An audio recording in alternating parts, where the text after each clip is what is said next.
2024 को लेकर सबसे बड़ी खबर की विपक्षी गठबंधन को लेकर 3 बड़े डेवलपमेंट्स की चर्चा दिन भर होती रही। पहली खबर आम आदमी पार्टी की तरफ से केजरीवाल को पीएम फेस बताने के बाद यू टर्न लेने की। दूसरी खबर कांग्रेस के सोशल मीडिया पर पोस्ट किए गए बैनर में केजरीवाल की तस्वीर का गायब होना और राहुल गांधी को विपक्षी गठबंधन का नेता दिखाया जाना। तीसरी खबर विपक्षी गठबंधन की मुंबई में होने वाली 2 दिवसीय बैठक को लेकर तैयारियों की। सबसे पहले आपको दिखाते हैं विपक्षी गठबंधन में पीएम फेस को लेकर चल रही सियासी फाइट, यानी एक अनार 100 बीघा। प्रधानमंत्री बनने के लिए चॉइस बहुत है। सवाल यह है कि भाजपा के पास और चॉइस क्या है। एक वाक्य में उद्धव ठाकरे ने विपक्षी गठबंधन में प्रधानमंत्री की उम्मीदवारी की संपूर्ण व्याख्या कर दी। यही समझाया कि चेहरा क्या खोजते हो, गठबंधन के दिल में उतरकर देखो ना। सवाल यही है कि उद्धव ठाकरे ने इशारे इशारे में गठबंधन के साथियों को नसीहत दी या फिर बता दिया कि गठबंधन की तरफ से पीएम का चेहरा कौन होगा। ये अभी दूर की कौड़ी है, मतलब एक तीर से 2 निशाने। हो भी क्यों ना, मुंबई में इंडिया वालों की अहम बैठक है। आयोजन का जिम्मा उद्धव और शरद पवार संभाल रहे। तैयारी चकाचक है, लेकिन बैठक में नेताओं की लैंडिंग से पहले उनके पार्टी के नेताओं के अरमानों की लैंडिंग हो गई। दिल से ख्वाहिश ऐसी निकली कि मानो बस जुबान से बयान निकला और उनके नेता की पीएम उम्मीदवारी वाली सीट अलॉट हो गई। कांग्रेस पार्टी चेहरा राहुल गांधी है। हाँ, इस 2024 में राहुल गांधी जी को प्रधानमंत्री कैंडिडेट के रूप में लाना चाहिए और उसके नेतृत्व में लड़ना चाहिए। प्रधानमंत्री जैसे पद को चलाने की क्षमता है, चलाने के लिए उनके पास पूरा सोच और विजन है। मैं तो चाहूंगी अरविंद केजरीवाल जी हो प्रधानमंत्री के उम्मीदवार भी। सियासत में सपनों का बड़ा मोल है, तभी तो इधर आम आदमी पार्टी की राष्ट्रीय प्रवक्ता प्रियंका कक्कड़ ने अरविंद केजरीवाल को पीएम फेस बताया। उधर पार्टी तो पार्टी, पूरा गठबंधन डैमेज कंट्रोल की मुद्रा में आ गया। पहले सुनिए आम आदमी पार्टी के अंदर से आई 2 आवाजें। आप मुझसे पूछेंगे तो मैं तो चाहूंगी अरविंद केजरीवाल जी हो प्रधानमंत्री के उम्मीदवार भी, और उसका तर्क है कि इतनी लगातार दिल्ली एक ऐसा राज्य है जो देश की राजधानी है, फिर और अरविंद केजरीवाल जी लगातार जनता के मुद्दे उठा की तरह वो उभरे हैं, देखे जा सकते हैं प्रधानमंत्री मोदी के आगे। अलायंस का हिस्सा इसलिए नहीं है कि किसी को प्रधानमंत्री बनना है, किसी को मंत्री। इसका हिस्सा सिर्फ और सिर्फ हमारे इंडिया को बचाने के लिए है। और मैं आधिकारिक तौर से आज आप सबके सामने कहती जी प्रधानमंत्री पद के दावेदार नहीं है। आम आदमी पार्टी पर मिट्टी डाल दी, जैसे बीते दिन दिल्ली कांग्रेस ने अपने ही नेताओं के दिल्ली से निकली तो मुंबई पहुंच गई।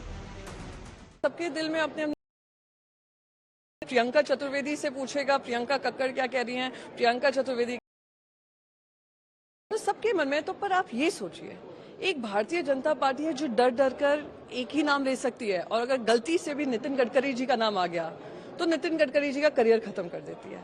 और एक हम हैं, 6 मुख्यमंत्री, सिटिंग मुख्यमंत्री आ रहे हैं, इतने बड़े बड़े सीनियर लीडर्स आ रहे हैं, और हमारे पास देश में हमने काम किया हुआ है, जनता हमारे साथ है, तो हमारे पास इतनी लीडरशिप है कि सब खुले दिल से कह सकते हैं हमारे लीडर प्रधानमंत्री बनने चाहिए। इतनी काबिलियत तो है देश चलाने की। अरविंद केजरीवाल जी इंडिया गठबंधन में इसलिए नहीं गए हैं कि उनको प्रधानमंत्री बनना है, बल्कि इसलिए गए हैं कि प्रधानमंत्री नरेंद्र मोदी जी ने इस देश का बेड़ा गर्क कर दिया, देश का लाखों करोड़ लूट के अपने दोस्तों को बांट दिया। तो अरविंद केजरीवाल का मकसद देश को बचाना है। अरविंद केजरीवाल जी प्रधानमंत्री की रेस में नहीं है। कि अभी चुनाव बाकी है, लोगों को वोटिंग करना है। हम लोग साथ में आए हैं एक common platform India developmental alliance, जो जिस नाम से हम लोग एक साथ हुए हैं। हमारे में कोई मतभेद नहीं है, किसी बात का कोई अलग भूमिका नहीं है। बीजेपी की भूमिकाओं के खिलाफ में देश के संविधान को बचाने के लिए आम आदमी पार्टी ने राष्ट्रीय प्रवक्ता के बयान को निजी राय बताकर चलता किया, लेकिन बयान की टाइमिंग और कांग्रेस के सोशल मीडिया में एक पोस्ट की टाइमलाइन में कुछ कनेक्शन तो है। कांग्रेस पार्टी की तरफ से सोशल मीडिया पर पोस्ट किए गए बैनर में सबसे आगे राहुल गांधी की तस्वीर है, पीछे इंडिया गठबंधन में शामिल दूसरे दलों के नेताओं की, जबकि पोस्टर में बहुत खोजने पर अरविंद केजरीवाल नजर नहीं आते। सवाल यही कि आम आदमी पार्टी की तरफ से दिया गया बयान क्या कांग्रेस पर दबाव बनाने की कोशिश है? वैसे कुछ दिन पहले पंजाब के मुख्यमंत्री भगवंत मान ने एक इंटरव्यू के दौरान 2024 के चुनाव में केजरीवाल के चेहरे को लेकर गोलमोल जवाब दिया था। भगवंत मान ने कहा था, क्या 140 करोड़ लोगों को आप चेहरा नहीं मानेंगे? चेहरा जनता चुनेगी। क्या मैं पंजाब का चेहरा था? एक हफ्ता दिया गया, व्हाट्सएप नंबर दिए गए, तब मेरे बारे में फैसला हुआ। साल 2017 में अमरिंदर सिंह के लिए वोट डाले गए थे, बीच में चन्नी कहां से आ गए? मतलब अरविंद केजरीवाल की दावेदारी को प्रियंका कक्कड़ ने डायरेक्ट कहा और भगवंत मान ने इनडायरेक्ट में समझाया। सरल शब्दों में समझें तो पार्टी कैडर अपने नेता की सिर्फ दावेदारी वाली पेशबंदी नहीं कर रहे, बल्कि अपने नेता के मॉडल के साथ फुल मार्केटिंग मोड में आ गए हैं। और इस लिस्ट में अरविंद केजरीवाल की पार्टी अकेली नहीं है। विपक्षी गठबंधन में शामिल पार्टियों के अरमानों का ट्रेलर आपने देख लिया, अभी तो पूरी पिक्चर रिलीज होनी बाकी है। अगर गठबंधन में शामिल पार्टियों के नेताओं के डायलॉग को सुनकर समझे तो क्लाइमैक्स को लेकर सस्पेंस बढ़ गया है। मतलब अभी तक जैसी कहानी सुनाई जा रही है, एकजुटता की जैसी स्क्रिप्ट पढ़कर बताई जा रही है, उसमें कई यू टर्न्स और ट्विस्ट हैं। कुछ नेताओं का मानना है कि विपक्षी एकता की पिक्चर जब बनकर तैयार होगी तब तक कई सीन हटाए जा चुके होंगे, कुछ सीन बदले जा चुके होंगे। ऐसा क्यों है, आपको एक रिपोर्ट के जरिए समझाते हैं।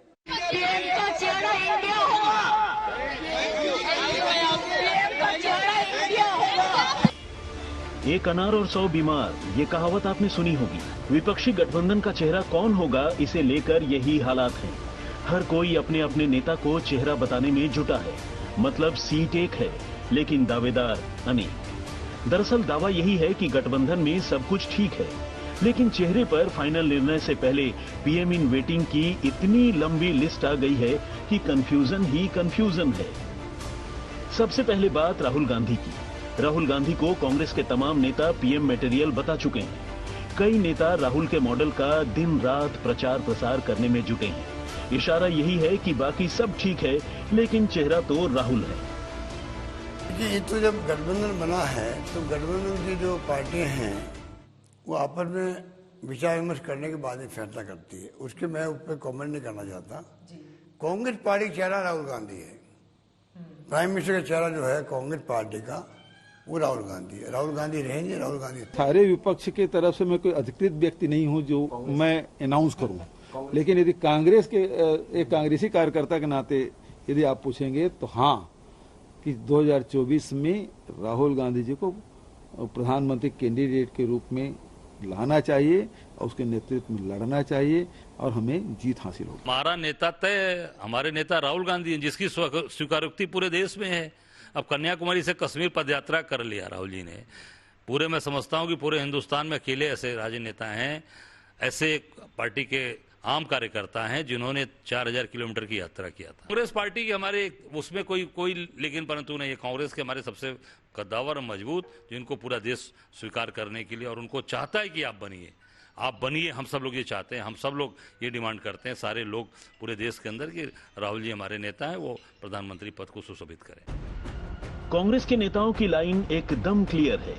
ठीक ऐसे ही इसी गठबंधन का हिस्सा आरजेडी और जेडीयू के नेता बार बार नीतीश के लिए फील्डिंग कर रहे हैं। ये तब है जब नीतीश खुद को रेस से बाहर बता रहे हैं।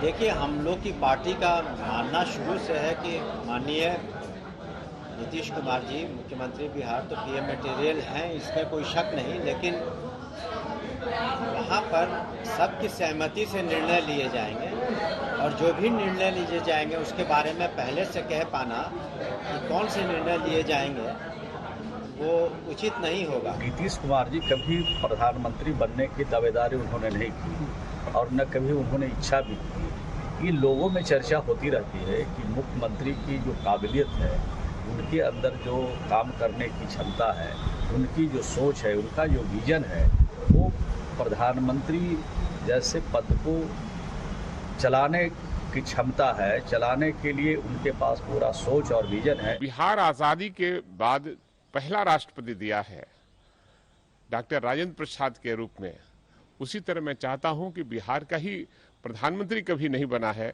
बिहार ये गौरवशाली प्रदेश है जहां गौतम बुद्ध महावीर का जन्म हुआ है और ज्ञान प्राप्त हुआ है।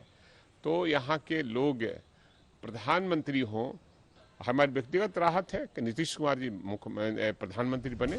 दोनों ही दलों के नेता अपने अपने मुखिया की ब्रांडिंग में पीछे नहीं।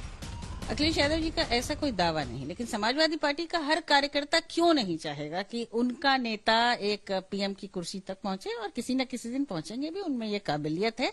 फिलहाल प्राइम मिनिस्टर के कई चेहरे हैं और सामूहिक रूप से ये तय कर लिया जाएगा कि कौन उस कुर्सी पर बैठेगा। पहले हमारे सामने चुनौती है कि हम इस सरकार को हटाएं और अपनी सरकार बनाएं। स्वाभाविक रूप से हम चाहेंगे कि हमारे राष्ट्रीय अध्यक्ष का चेहरा उनमें से हो, और होना भी चाहिए, होगा भी, क्योंकि उत्तर प्रदेश है। उत्तर प्रदेश में हम सबसे मजबूत दल है, मुख्य विपक्षी दल है। लेकिन फिर मैं कह रही हूँ कि एक परिपक्वता है, गंभीरता है, तो प्रधानमंत्री चुनने में हमें कोई कठिनाई नहीं है। हम लोग को सबसे पहले सोचना चाहिए हम कितना दूर तक हम बोल सकता है। मैं चाहता है ममता बनर्जी प्रधानमंत्री हो, लेकिन प्रधानमंत्री होगा कि नहीं होगा ये सब ठीक करेगा। वो जोड़ जब हुआ है, वो गठबंधन हुआ है, वो ही ठीक करेगा, हम नहीं ठीक करेगा। लेकिन हमारा इमोशन ये है कि ममता बनर्जी प्रधानमंत्री बने।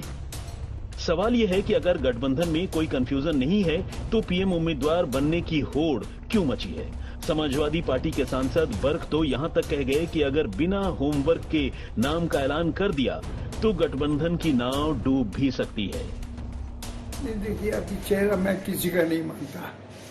अभी चेहरे के मुतालिक कहने से सारी अपोजिशन में जो इत्तेहाद है वो टूट जाएगा। अभी जब तक के आपस में बैठकर, मतलब ये बहुत ही जिम्मेदारी से, और पार्टी के जिम्मेदार लोग इस बात के लिए मुत्तहिद न हो, तय न कर लें। बड़ी बात यह है कि गठबंधन में शामिल पार्टियों के मुखिया खुद को रेस से दूर बता रहे हैं, लेकिन उन्हीं की पार्टी के नेता अपने मुखिया को प्रोजेक्ट कर रहे हैं। मतलब अभी चेहरे को लेकर गठबंधन के अंदर और बाहर कंफ्यूजन ही कंफ्यूजन है। टीम का कैप्टन ही तय नहीं है तो आखिर इसका होने वाला क्या है? एक झंडा से क्या हो जाएगा?